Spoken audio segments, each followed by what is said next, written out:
things that you can do here, getting a little bit more deep and going and maybe trying to find socials, trying to find their LinkedIn, trying to find other platforms that you might be able to connect with them on. And let's say your emails aren't getting through, your calls aren't getting picked up, maybe you don't have a good cell number, a good email to work with. So you shoot a message on LinkedIn or something like that. What's going on, everybody? Welcome back to another quick solo episode here on the Multifamily Wealth Podcast. In this episode, I'm going to share how multifamily investors can begin marketing directly to sellers and generating their own deal flow in just 1 hour a week. And a core component of this episode is going to be spent on talking about how you can build your dream data list and the importance of building your dream list, which put very succinctly is another way of saying building a list of properties that are owned by sellers who are the most interested in selling and consisting of properties that are that you're the most interested in buying, that you can get the most aggressive on in terms of the offers that you're making. And by building out this dream list, we are then able to most effectively direct our efforts from a direct to seller standpoint. And this is another way of just being able to begin marketing directly to sellers without spending a significant amount of time, energy, or dollars in doing so. So stick around and listen to this quick episode where I'll give you the playbook on how you can begin generating direct-to-seller leads and good leads, right? I think that's the big clarifying point here. Quality direct-to-seller leads in just 1 hour a week. Okay, so step number one in building our dream data list, which is going to be the first step in this process of how we can begin building our pipeline in just 1 hour a week, again, is going to be building that dream data list. So when I say dream data list, as I mentioned in the intro real quickly, consisting of two different things here. One, we want to build a list of properties that are owned by sellers who are more likely to be interested in selling at a price that makes sense for us as buyers, or put in another way, that are more likely sellers, generally speaking, in terms of where they're at in the life cycle of their ownership of the property. And two, we want this data list to contain properties that are most closely aligned with our acquisition criteria. And the reason that we want them to be most closely aligned with our acquisition criteria is because those are the properties that we're most likely able to get aggressive on from a dollar standpoint in terms of the actual price that we can offer, right? If something is right in the sweet spot of what you're looking to buy, you're going to be able to pay closer to market than a deal that is on the edges of your acquisition criteria. And again, we also want owners on this list that are more likely to be willing to transact than less. And if we think about the spectrum of where sellers fall from a motivation standpoint, on one end you have not interested in selling at all. That's again an example of that is somebody who bought a property a month ago and they are just starting their business plan, versus the other end, someone who is more interested in selling or more likely to want to sell, long-term owners, people that are dealing with distress, etc. So let's talk about how we actually filter this down to build out our data list and what that looks like. Step number one, you want to filter based on location and not just a city, unless you're operating in a very small city here. But if you're in a mid-sized city, anything really from 150,000 to plus in population, you're going to want to start to filter more narrowly than just the city. But you want to start filtering based on zip codes, based on neighborhoods, actually carving out a section of the city where you really want to pursue properties in. So filtering by location is obviously the first step here, but really narrowly filtering by location is a key component of filtering by location outside of just, by county, by city, by state, etc. You want to filter based on size.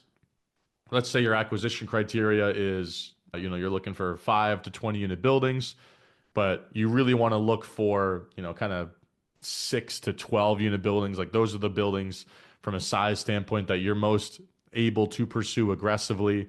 You like the idea of it being a little bit larger than 5 units, so you have a little bit more units under one roof. Maybe that's the reason. But you can pursue those with just yourself, your own capital, maybe you and a business partner. You don't have to go out there and raise money or go find another partner. Maybe that's the sweet spot for you and your business, right? For one reason or another. So again, your acquisition criteria might be a little wider, 5 to 20 units, but you're really looking for these like 6 to 12 unit deals for one reason or another. So you filter down a little bit more narrowly based on that size range. Now we can start filtering based on different filters that increase the odds that the seller or the owners of these properties are going to be more likely to sell.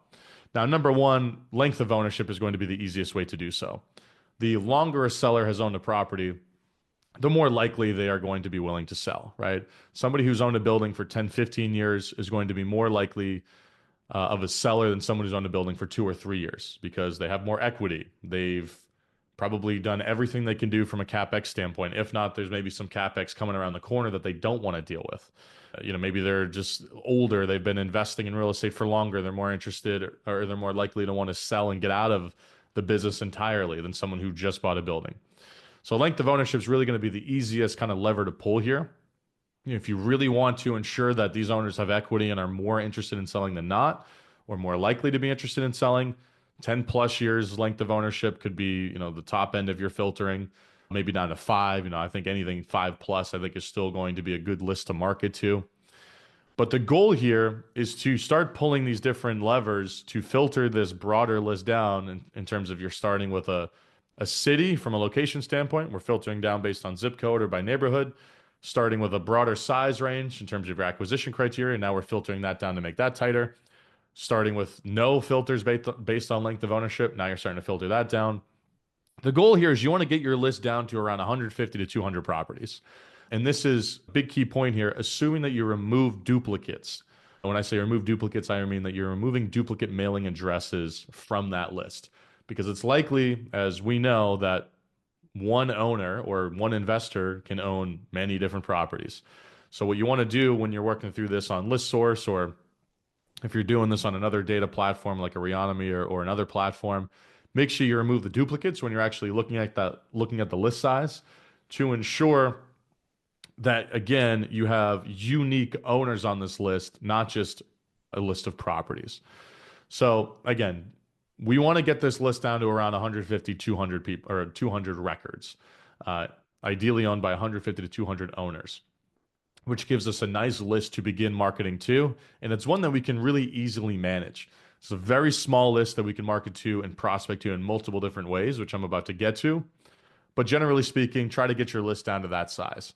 If you really don't have time to do this and you're like, I just want to send some mail and maybe I'm going to call these people like once a month or something like that, you want to make it smaller, and you're okay with maybe handwriting your mail and really putting your best foot forward in terms of increasing your response rate by spending a lot more time on the actual, handwriting of the addresses on the envelopes, hand signing your letters or what have you, and you really want to spend time, all right, maybe you make that list 100 or something like that. I think 150 to 200 is good though. Now, again, step number 2 here is how we actually reach out to these folks. And again, if you've listened to the podcast for any length of time, you've heard me really preach the 3 strategies that we use, which is calling, emailing, and direct mail. And we're hitting 3 different devices, so to speak, or 3 different inboxes by using those 3 strategies. We're hitting a phone, we're hitting a computer, email inbox. Granted, everybody reads emails on their phone, but stick with me on this hypothetical here.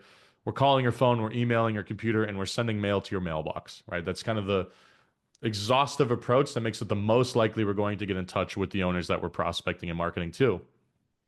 So with your small list and your 1 hour a week of available time to start marketing to sellers, what you want to do is start working through calling 20 to 25 of these owners a week, emailing 20 to 25 of them, and sending mail once a month.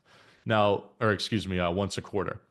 Sending mail is very easy if you're doing it through a direct mail house or some type of provider, and there's any number that we use in our business. If you go scroll back and listen to some of our other direct to seller related episodes, I got all kinds of content on that. Or shameless plug to the multifamily wealth community. Join the community, and we'll just get you set up in every way that you need to in order to start doing this. Link's going to be in the show notes. But basically, what you want to do here is 20 to 25 calls and emails a week.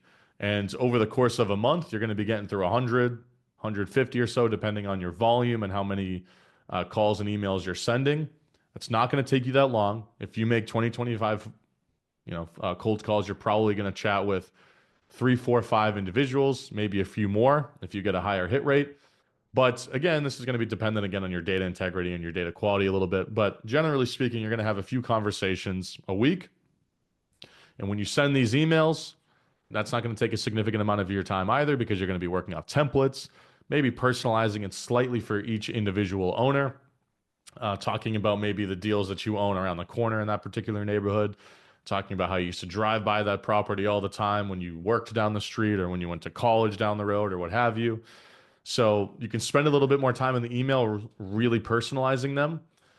Again, you're going to be calling this list as well, but that's really not going to take you more than an hour a week if you're really being honest with yourself. Like, really think about how much time that's going to take. It's not going to take more than an hour a week. And what you're doing is you're getting in touch with owners of properties that you are extremely interested in buying because we've already done the work up front to validate all of these properties as properties that we can get aggressive on from an offer standpoint. So not only are you not spending that much time from a prospecting and marketing standpoint, but when you actually do engage with an owner, you're going to be extremely emotionally invested in that deal and at least working that lead up front because the property is more likely to fit your criteria, which is actually going to help you generate more results and more deals out of this very small scale direct to seller marketing and prospecting efforts, or the effort that you're doing, I should say. Now, some other bonus things that you can do here outside of just calling, emailing, and sending direct mail is getting a little bit more deep and going and maybe trying to find socials, trying to find their LinkedIn, trying to find other platforms that you might be able to connect with them on. And let's say your emails aren't getting through, your calls aren't getting picked up, maybe you don't have a good cell number, a good email to work with. So you shoot a message on LinkedIn or something like that. You can also get pretty tactical with your direct mail here. And I just shared a couple of examples of how you can increase your open rate. But given that this is a really high value list for you, because it contains the properties you're most interested in buying based on your acquisition criteria, you can start to handwrite those envelopes and you can start to DIY your direct mail a little bit. Or you can send letters via certified mail or FedEx, and if you actually want to spend a couple bucks on your mail. And again, you have to trust the process in that if a deal is generated here, you're obviously going to be paid handsomely for your marketing efforts and your time that you've invested on the prospecting side, the calling and the emailing. So generally speaking, I think that this is the easiest way for folks to just try direct to seller marketing, right? Most people are so intimidated by all the aspects of doing this, right? Getting the list and sending all of this direct mail, and I got to call like 1,000 people, I got to send 1,000 emails, and it's very intimidating. And part of the reasons it's intimidating is because there's an information you have to learn all the steps required in order to start doing it. You can get those, you can learn those steps on this podcast feed or on YouTube or what have you. But really, it's the volume of activity required to stay consistent because people understand that they do need to stay consistent. Most people don't end up staying consistent because people are easily discouraged. But deep down, I think a lot of investors know that if they're going to start doing this, that they need to stay consistent to do so. And usually starting with a larger list of all the 5 to 20 unit properties in this city, and now I got 700 names on this list, it starts to intimidate investors a little bit, and they kind of retreat back into how they currently look for deals, which is email a broker here and there and look on the MLS. So by narrowing the scope of the list and by really, really kind of tapering it down and defining how much time you have to spend, it becomes a little bit more achievable to actually start going down that road. So long story short, to recap how we actually arrive at building our dream list and what we need to do on a regular basis to start directly marketing to sellers on a small scale. Filter down by location, but very narrowly filtering by location, zip code, neighborhood. Filter by size from a unit count range, very specific to exactly what you're looking to buy. Filter based on length of ownership. Play with those filters until you get down to about 150, 200 individual owners on your data list. So basically, after you remove duplicate mailing addresses, you want to get to 150 to 200 properties. Cold call 20 to 30 of these folks a week. Email 20 to 30 of these folks a week. Send your direct mail once a quarter. And if you want to start pulling some additional levels or additional levers, DIY your direct mail or get a little bit more hands-on with your direct mail. Maybe try to find these folks on different social platforms so you can really increase the odds that you actually get in touch with them. And if you do this over a long enough period of time, you're going to have conversations with sellers, which is ultimately our goal in doing all of these different things, is to network with more owners who may be interested in selling. So if you found this episode helpful and valuable, please consider leaving the show a rating and a review. And again, I appreciate you all for listening every week, and catch you guys on the next episode.